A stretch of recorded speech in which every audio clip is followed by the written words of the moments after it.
Et on est arrivé en fait sur un stade où on me disait que j'avais 50% de chance de vivre, 50% de chance de mourir. Bonjour à tous, c'est Hugo Claudel et voici mon interview pour BBH Interview. Bonjour à tous, on commence la saison 2 de BBH ITW et c'est un immense honneur pour nous de commencer avec, je voulais l'appeler le Inoxtag strasbourgeois. Voilà, en toute humilité et je pèse mes mots, vous allez savoir pourquoi dans cette interview, pourquoi je l'ai appelé comme ça. Bonjour Hugo, Bonjour, merci d'être avec nous aujourd'hui, c'est un réel plaisir pour nous. plaisir vraiment partagé, merci beaucoup. On va un peu voir ton parcours, pourquoi on te voit avec une chaise, avec un fauteuil roulant, et on va débriefer et on verra quels sont tes projets. Qui est Hugo Claudel? Hugo Claudel, c'est déjà quelqu'un qui est né à Strasbourg et jusqu'à ses 10 ans, il était comme tout enfant, à l'école, il avait 1 an d'avance. À l'âge de ses 10 ans, son père a changé de travail et du coup il est parti sur Colmar. Okay. Donc qui dit Colmar dit se refaire une nouvelle vie. Et franchement, Colmar est un grand village, mais ça m'a fait rencontrer pas mal de monde du coup. Et c'était vraiment je pense, un réel bon changement. J'ai gagné au change, on va dire, en allant à Colmar. Après, là, je sais qu'on tourne sur Strasbourg, donc je risque de mettre quelques personnes à dos. Ouais. Mais franchement, non, c'est 2 ambiances différentes et j'adore aussi Strasbourg. Comme dit, voilà, moi j'étais dans un lycée privé à Colmar, j'ai fait une terminale S, je me reposais un peu sur mes acquis, on va dire que je ne travaillais pas non plus au max de ce que je pouvais faire. J'ai eu mon bac avec mention. Attention, pourquoi je l'ai eu avec mention? Parce qu'on m'avait promis de faire une grande fête si je l'avais avec mention. Voilà, c'est pour ça. Okay. Et par la suite, je suis parti en école d'infirmier en IFSI. Et du coup, je me suis rendu compte au bout de 6 mois, par contre, que ce n'était pas une vocation. Et du coup, je me suis dit que il valait mieux que j'arrête ces études. Donc après, je suis parti travailler dans une salle de sport. Et par la suite, donc à la rentrée dernière, je me suis réorienté en BUT technique de commercialisation. Tu as changé vraiment complètement de voie. Voilà. Tu t'es dit, bon, c'est pas pour moi, milieu médical. C'est ça. En fait, hop. c'est vraiment 2 voies différentes. Mais quand on y pense, en fait, si tu veux, moi, je me suis vraiment lancé dans le milieu infirmier par rapport à mes valeurs. Okay. Mais je me suis rendu compte que ça ne suffisait pas en fait, pour avancer dans ce métier-là. Parce qu'il faut vraiment que ça soit une conviction personnelle, une vocation. Et en fait, du coup, j'ai été stoppé au niveau de ces études et je vais vous dire pourquoi. Ah. Donc, avant d'aborder ce sujet-là, Hugo, donc, ton rapport avec l'école, est-ce que tu aimais bien être à l'école? Est-ce que c'était quelque chose qui te passionnait ou pas? Écoute, moi, j'aimais beaucoup l'école, mais en fait, j'aimais bien apprendre des choses. Mais des fois, je trouvais que c'était soit un peu redondant, soit… Enfin, voilà, c'était… Tu t'ennuyais un peu, en fait. Ouais, j'avais envie aussi d'aller plus loin. Et j'aimais aussi beaucoup l'école pour le côté, à chaque nouvelle rentrée, tu rencontres de nouvelles personnes. Enfin, voilà, c'est… Ce côté social, en fait. Exactement. C'est le côté social. Et en fait, si tu veux, quand j'ai été petit, j'ai dû changer de collège parce que je me suis fait harceler. Et en fait, si tu veux, je suis arrivé dans une classe où tout le monde se connaissait et ils ne me connaissaient pas. Du coup, c'est pas, enfin, tu connais quand tu es petit au collège, ça passe pas trop. Et voilà, j'ai pris des coups, je me suis fait insulter, on m'a suivi jusqu'à chez moi. Du coup, ma mère a réussi à me faire changer de collège. Et on va dire que jusqu'à la 3e, c'était pas non plus le grand kiff d'aller à l'école. Et arrivé en seconde, changement total. Et là, vraiment, j'ai découvert ce que c'était le lycée, ce que c'était rencontrer des nouvelles personnes, les premières soirées entre copains. Enfin, franchement, c'était vraiment cool. Ah, après, ouais, en fait, tu abordes un sujet qui est très important, le harcèlement scolaire. Est-ce que c'était une période, on peut peut-être dire, c'était une période noire pour toi? Est-ce que ça t'a marqué jusqu'à maintenant?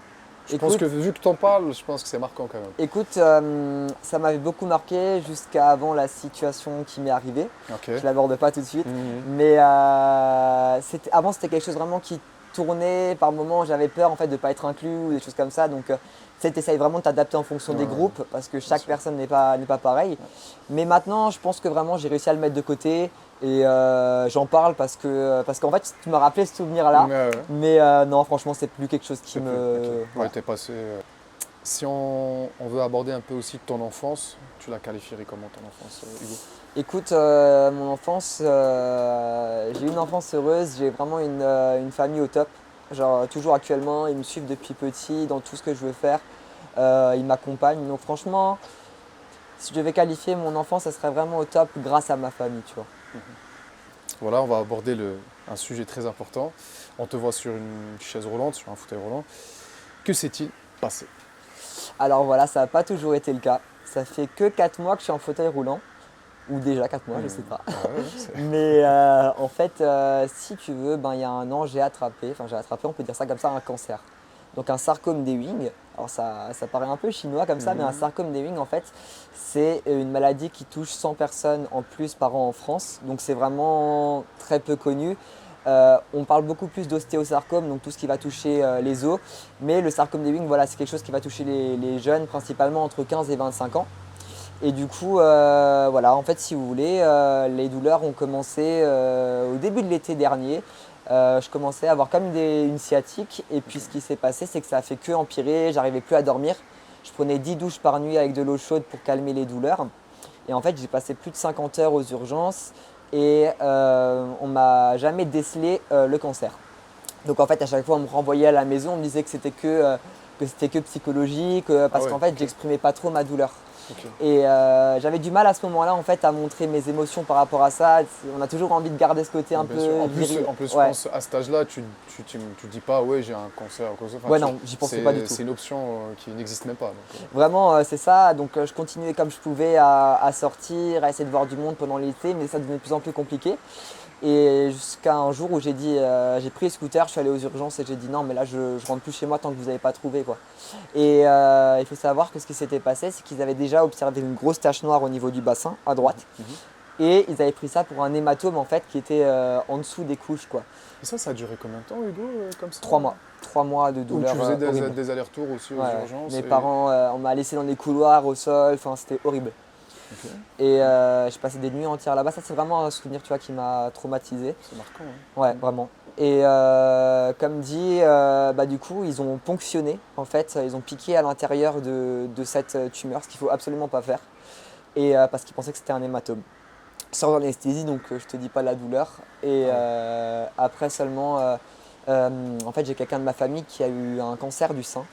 Qui s'est métastasé, donc elle s'en est sortie. Hein, donc voilà, Dieu merci, il est là actuellement encore pour m'encourager. Et cette personne en fait a directement mis tout en place parce qu'elle a vu en fait, je sais plus si c'était une radio ou IRM, c'est ça. Elle a vu le résultat, elle a vu cette tâche et directement elle a été interpellée. Et du coup à ce moment-là, elle a tout mis tout s'est chamboulé et du jour au lendemain en fait, j'ai commencé à faire plein d'examens, à être hospitalisé tout le temps et puis en fait, tout s'est enchaîné, on en est arrivé à là où j'en suis actuellement. Voilà. Comment tu as appris cette nouvelle? Par mail. Ok. Par mail, ouais. C'est même pas en fait en face à face avec le médecin qui te convoque ou quoi que ce soit? Non, c'est vraiment un jour je reçois un mail et voilà, donc vous avez un cancer, donc en fait une tumeur cancéreuse. Et du coup, moi je me rends à l'endroit où on a fait l'examen et je demande au monsieur, expliquez-moi un peu tout ça. Il m'a dit qu'est-ce que vous voulez que je vous dise? Vous avez un cancer. Et du coup à ce moment-là je me suis dit en fait c'était expéditif. J'ai pris cash, ouais. Parce que en fait ça me choque hein, quand même parce que des fois quand on regarde, on entend les histoires des gens, on regarde dans les films, c'est que le médecin il convoque au moins le patient, il lui dit voilà, il essaye de le rassurer aussi. Et toi donc c'était assez expéditif quoi. Ça c'était sur Colmar, du coup ça s'est passé vraiment comme ça. Donc tout ce que je te raconte là, ça s'est passé à Colmar en fait. Et en fait, à ce moment-là je l'ai appris, mais je ne l'ai pas tout de suite réalisé. En fait j'avais tellement mal qu'on m'a mis sous grosse dose de morphine. Parce que je savais plus quoi faire, hein. J'avais tout pris, je mélangeais tramadol, morphine, enfin tout ce que... Voilà.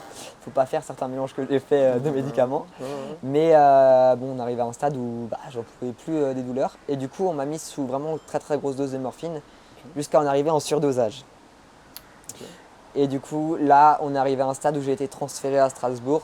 Dans le service vraiment où, si tu veux, ils s'occupent de regarder les personnes qui sont en surdosage de médicaments, vraiment service d'urgence très grave, tu vois. Et j'y suis resté pendant 3 semaines. Et après, je suis descendu à l'étage en dessous pour continuer les chimios. J'ai commencé ma première chimio en urgence en fait. Donc en fait, quand tu reçois ce mail-là, donc tu lis, voilà, tu as un cancer et tout ça, est-ce qu'au début tu y crois ou tu te dis non, c'est... Franchement, comment tu as appris ça en fait? Émotionnellement, je parle. Hein. J'étais tellement shooté à la sous-morphine que je l'ai lu comme j'aurais lu n'importe quoi d'autre. Ok. Mais par contre, mes parents, si tu avais vu leur réaction, c'était vraiment Ça, c'est ce qui m'a marqué, tu vois. Voir sa mère, ma mère, elle perd jamais ses moyens, mon père non plus. Et tu sais, je vois mon père vraiment devenir tout blanc, ma mère qui commence à vraiment perdre ses moyens, tout ça. Et là, je me suis dit, waouh. Ils essayaient de pas le montrer, mais ça, tu ressens les choses, tu vois, quand même. Ok, ok. Et après coup, toi, tu te réveilles donc de ta dose de morphine, on va dire. Après 3 semaines, ouais, quand même. Ouais. Et du coup, t'étais dans mentalement parlant, t'étais dans quelle optique? Est-ce que tu as pensé à la mort? La Hugo, mort, j'y ai pensé honnêtement. que plus tard. Ok. Que après la 4e chimio, le jour où en fait j'ai fait la connerie de demander les pourcentages, ce qu'il faut jamais faire. Enfin, c'est un conseil, après chacun fait comme il le souhaite, mais j'ai demandé les pourcentages de vie ou de mort. Et on est arrivé en fait sur un stade où on me disait que j'avais 50% de chance de vivre, 50% de chance de mourir. Et alors, sur le moment, j'ai dit ouais, mais demain je sors, je me fais écraser par une voiture, j'ai les mêmes pourcentages. Ok. Mais c'est vrai qu'après réflexion, j'ai quand même beaucoup pensé à la mort. Enfin, je me suis dit waouh, si je meurs, tout ça. Et au final, plus on pense à quelque chose, plus on lui laisse de place. C'est clair. Et donc, j'ai vite arrêté d'y penser. Et Ok. puis, par la suite, voilà, je suis retourné à fond. Le mental, c'est hyper important. Et je suis retourné à fond, voilà, sans y penser, quoi. Donc t'as fait ta chimio, t'as C'était suivi. vraiment très court, ouais. Voilà, ça a duré combien de temps? La période penser à la mort, ouais, c'était vraiment. Allez, je te dirais quand même, sans te mentir, 2-3 semaines, un mois. Trois Ouais. semaines, ouais. Et après, tu t'es dit, vas-y, hop, maintenant il faut que j'arrête et Surtout l'entourage qui j'y m'a poussé à continuer. Sinon, forcément, je pense que j'aurais continué à y penser. Ouais. Ok. L'entourage, C'est il y est pour beaucoup. bah, c'est clair. Il faut bien s'entourer dans la vie. Exactement. Moi, je m'entoure de Marseille, il est en train de filmer. Voilà, Marcel qui Qui est derrière filme. les cams. Voilà. Euh, donc là, t'es dans quelle période, on va dire est-ce que tu es en rémission? Alors T'es ouais, dans je suis quelle en période? rémission. Ok. On peut appeler aussi surveillance. Du coup, pour expliquer un peu ce cancer, pour en sortir avec 0 cellule cancéreuse, parce qu'en fait, j'ai pas expliqué pourquoi je suis arrivé encore en fauteuil roulant. Voilà, ouais. Mais Encore ça. si tu veux, pour en revenir à ça, j'ai eu un choix à faire. Donc j'avais une grosse opération où on m'a proposé en fait de la faire ou de ne pas la faire. Ok. Les conséquences étaient que si je la faisais pas, ben, je comprenais que ça devenait compliqué. Et en la faisant, je comprenais que j'avais beaucoup plus de chances de m'en sortir.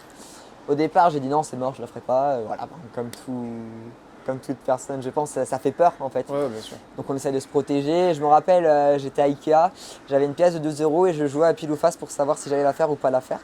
Et le problème, ouais, Tu joues à pile ou face à une opération ouais, c'est ça. vitale, on va dire. Parce qu'en fait, je savais plus quoi faire et si tu veux, ça tombe, en gros, je m'étais dit, je crois que ça tombe sur pile, je l'accepte pas, si ça tombe sur face, je l'accepte. Première fois pile, du coup, deuxième fois pile, et là, je me dis, en fait, c'était 2 fois de pas l'accepter, tu vois. Et dans ma tête, je relançais à chaque fois. Et donc, je me suis dit, bah, en fait, ma décision, elle est prise. Si je relance, c'est que Ok. j'ai envie de la faire. Ouais, ouais. Et du coup, j'ai directement appelé pour pas changer d'avis. J'ai dit, écoutez, Ouais. je l'accepte. Et voilà, c'est parti comme ça. On m'a retiré du coup l'hémi-bassin droit, donc la moitié du bassin, la tête fémorale et les muscles du moyen fessier. Et du coup, l'opération devait durer 11 heures, mais elle a duré 7 heures. Je suis tombé sur un super chirurgien, hyper rassurant. Et c'est lui d'ailleurs qui me fera ma reconstruction. On en parlera un peu plus Ouais, tard, ouais. je pense. Et en fait, du coup, on en est arrivé. En fait, le bassin, après, il part en analyse. Donc ça s'appelle une anapathe. Et en fait, ils ont fait 98 prélèvements sur la pièce opératoire. Ok. Donc ça a pris un mois vraiment avant d'avoir les résultats. Et en fait, on dit qu'en dessous de 5%, il me semble, c'est vraiment, ça va, c'est positif. Au-dessus, enfin, entre 5 et 10, c'est moyen, et au-dessus de 10, ça devient compliqué. Ok. Et où je ne sais plus exactement les pourcentages, je ne veux pas dire de bêtises, mais en gros, il y a des pourcentages où ça devient compliqué. Et s'en sortir avec 0,00% de cellules cancéreuses, il y a une chance sur 12. Et je suis le 1 sur 12.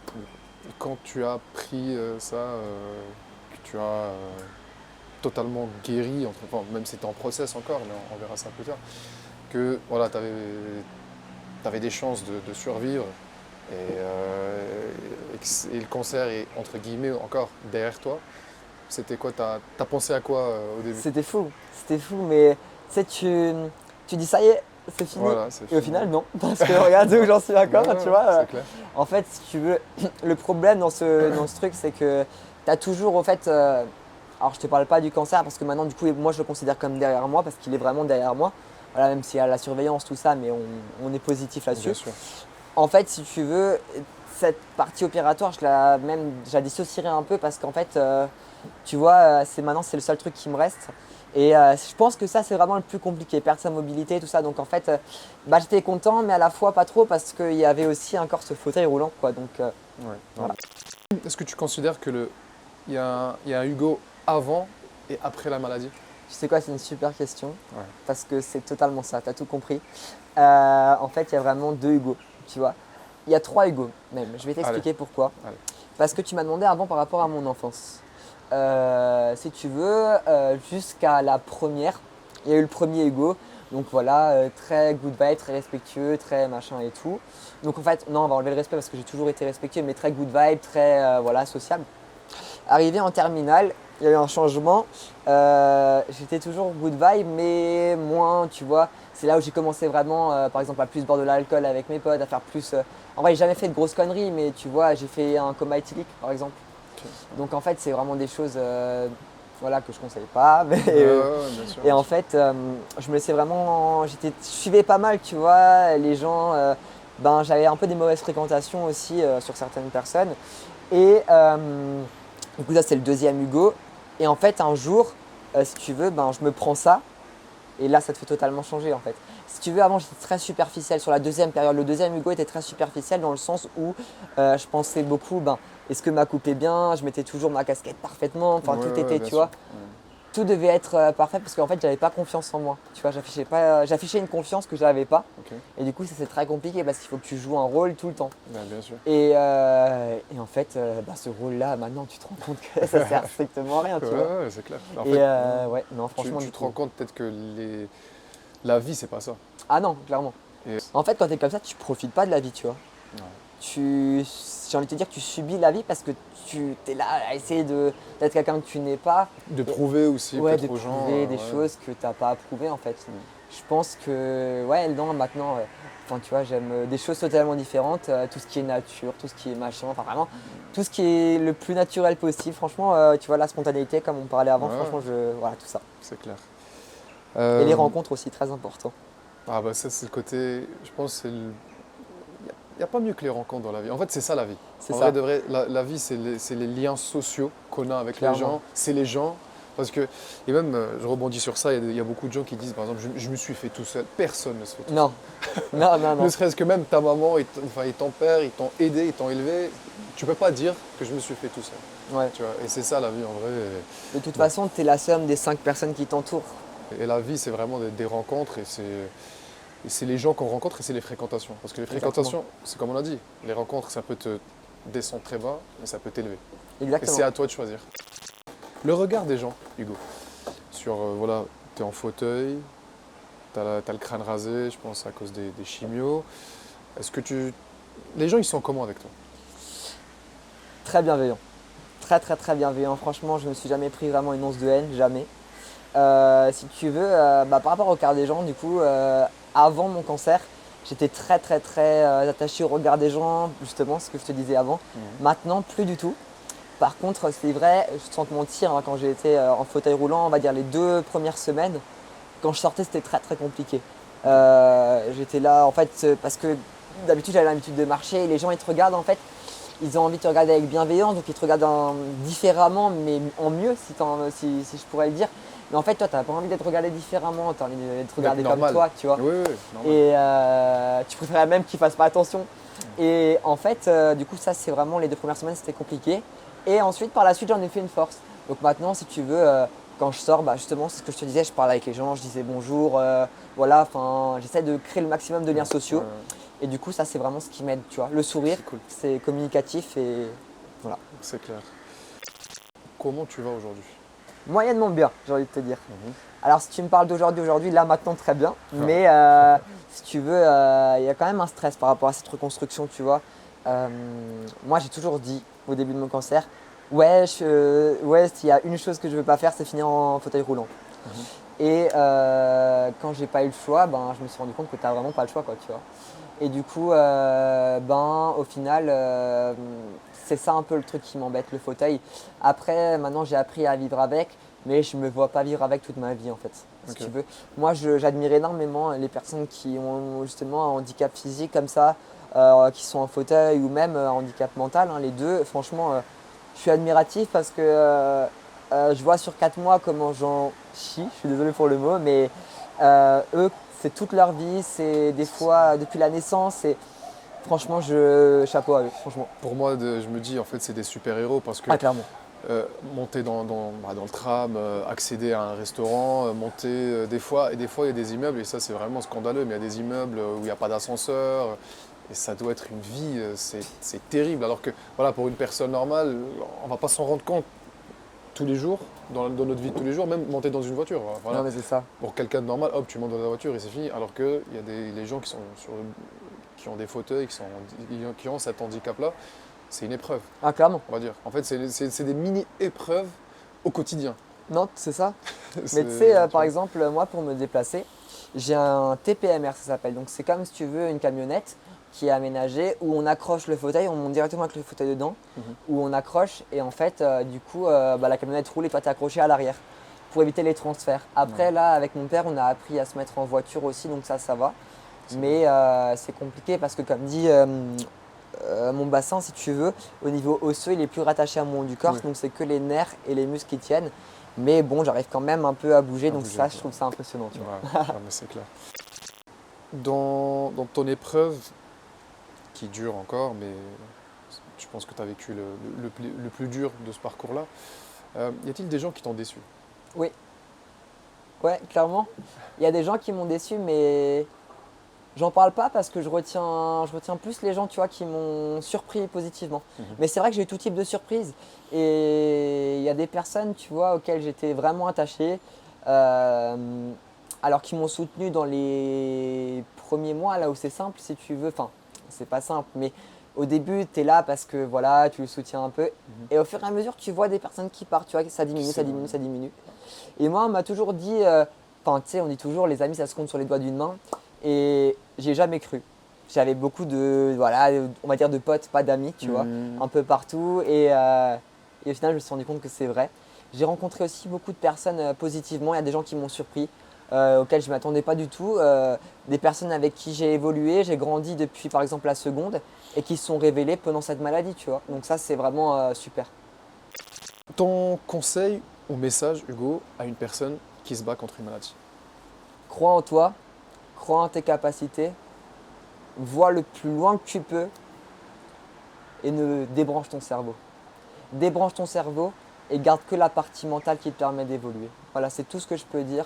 Euh, et entoure-toi des bonnes personnes entoure-toi des bonnes personnes tout simplement, vraiment les personnes qui sont chères pour toi, qui t'aident à évoluer et focus-toi vraiment que sur le positif. Je sais que c'est compliqué, je donne ce conseil alors que je ne le fais pas toujours non plus. C'est vrai que voilà, on a tous tendance aussi des fois à voir le verre à moitié vide, mais il faut le voir à moitié plein au maximum parce que c'est ça qui permet d'avancer. Le mental, vraiment, C'est le mental. c'est le plus important. C'est le Ouais, mental. C'est le plus. En fait, si tu as le mental, tu peux tout exactement. faire, tu peux tout dépasser. 70% de la guérison, c'est le mental. En fait, si tu veux, j'ai envie de te dire, par exemple, sur une maladie, le mental ne va pas sans le traitement, mais le traitement ne va pas sans le mental. En fait, les deux sont complémentaires, tu vois.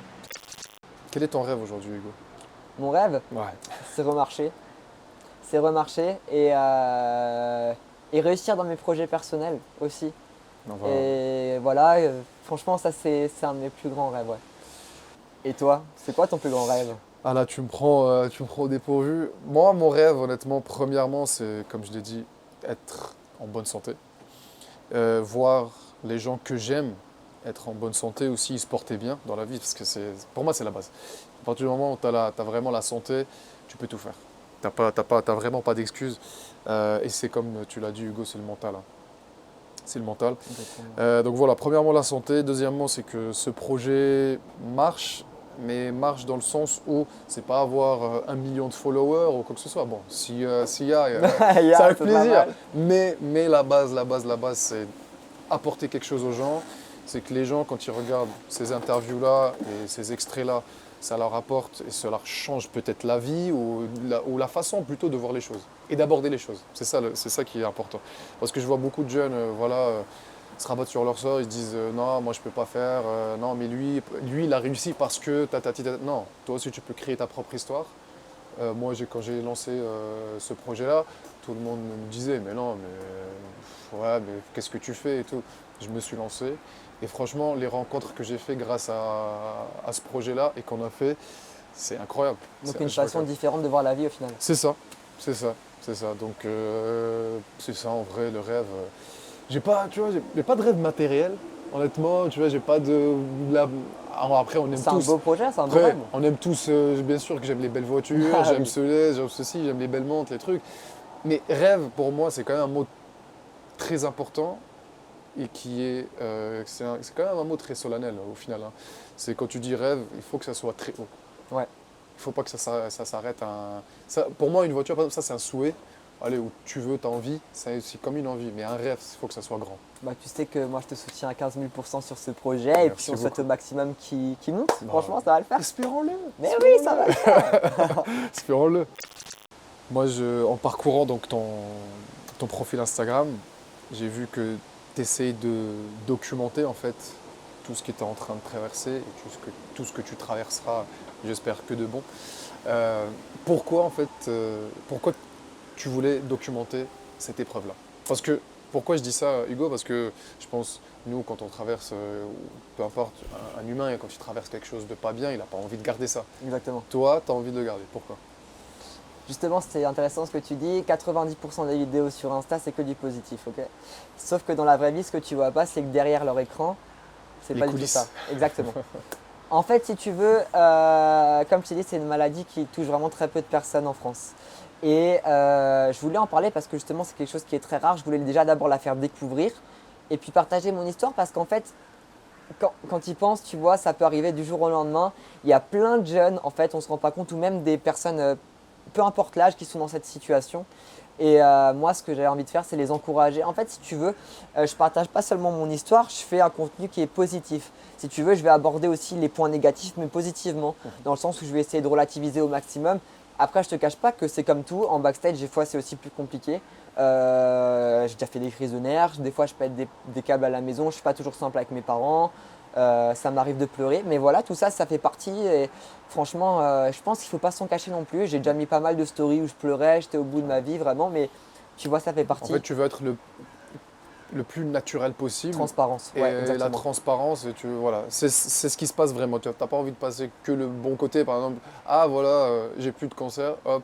Mais toi, tu veux montrer vraiment ce qu'il y a C'est autour. transparent, mais j'aborde quand même avec positivité. Avec positivité, tu vois. voilà. c'est ça. J'évite de mettre les gens sûrement dans un mood où ils dépriment. Tu vois, il y a des vidéos sur Insta où. Où tu cherches l'empathie, en fait. Ouais, déjà. c'est ça. Moi, je cherche pas à avoir justement de la pitié, tu vois. Ouais, ouais, Je cherche c'est ça. vraiment à aider les personnes qui ont la même chose ou alors justement tout simplement partager mon histoire à des personnes, ben, tu vois, comme toi qui veulent découvrir, voilà, enfin, franchement, ça me fait plaisir, ça. tu vois. C'est cool. Est-ce que tu as une personne à remercier? Dans le traitement, ouais, je vais faire plusieurs remerciements. Tout d'abord, dans le traitement, je vais remercier mon oncologue, je vais remercier mon chirurgien et je vais remercier aussi le radiothérapeute. C'est trois personnes en fait qui m'ont sauvé la vie, si tu veux. Donc après, entouré de pas mal de monde, hein, bien sûr. Mais c'est trois personnages principaux de mon histoire qui m'ont sauvé la vie. J'ai un lien particulier avec mon oncologue qui, en fait, elle m'a suivi depuis le départ et me suivra encore pendant 10 ans, parce que c'est 10 ans de suivi. Ok. Je tiens à remercier aussi au niveau personnel mes parents. Donc forcément, voilà, mes parents, ma famille en général. Et aussi, je tiens à remercier énormément mon tonton, mes deux tontons et ma marraine. En fait, si tu veux, voilà, c'est des personnes qui m'ont aussi poussé beaucoup positivement, qui étaient là pour moi. Donc en fait, si tu veux, j'ai recréé des liens, par exemple, avec mon tonton. C'est devenu vraiment comme un frère, tu vois, pour moi. Et je tiens aussi à remercier, du coup, les personnes que je te disais avant sur les doigts de la main. Ces personnes-là, ils se reconnaîtront et je les remercie du fond du cœur. Et aussi également toutes les personnes, c'est beaucoup de remerciements, Non, mais mais c'est le but. toutes les personnes en fait qui me suivent, même sur les réseaux sociaux, qui m'envoient de la force, qui m'envoient des messages positifs. Je les vois pas tous, comme on disait avant, il y en a qui passent à la Bien trappe, sûr. mais on essaie d'en voir le maximum et franchement, C'est je clair. remercie tout le monde pour ça. Est-ce que c'est, par exemple, quand tu reçois un message sur les réseaux, qu'est-ce que ça te fait? Mais je me dis, ah, c'est ouf, tu vois, c'est fou. Genre, je me dis, il y a des gens qui prennent le temps de m'écrire parce qu'en fait, je reçois pas des petits messages, je Des reçois des pavés, tu vois. Genre, il y a des gens, ils prennent genre 10 minutes C'est de leur fou. temps Ah pour bah, c'est m'écrire, fou. tu vois, C'est et je me dis, c'est fou.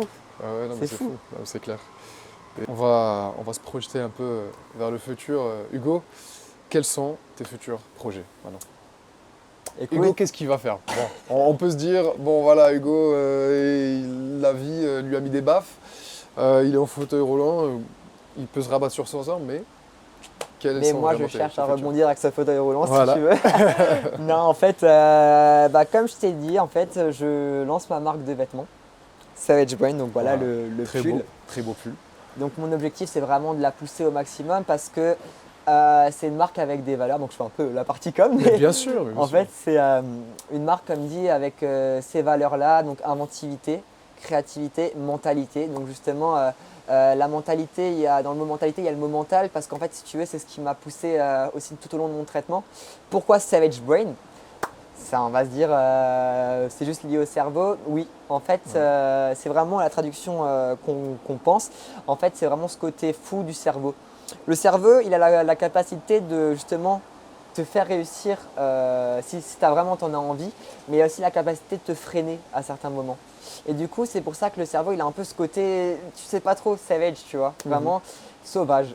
Tu peux pas le dompter. Non, c'est clair. Et c'est à nous de le dompter. Et c'est Exactement. à nous de choisir quel côté du cerveau on choisit Exactement. et quel côté du cerveau on a envie de suivre.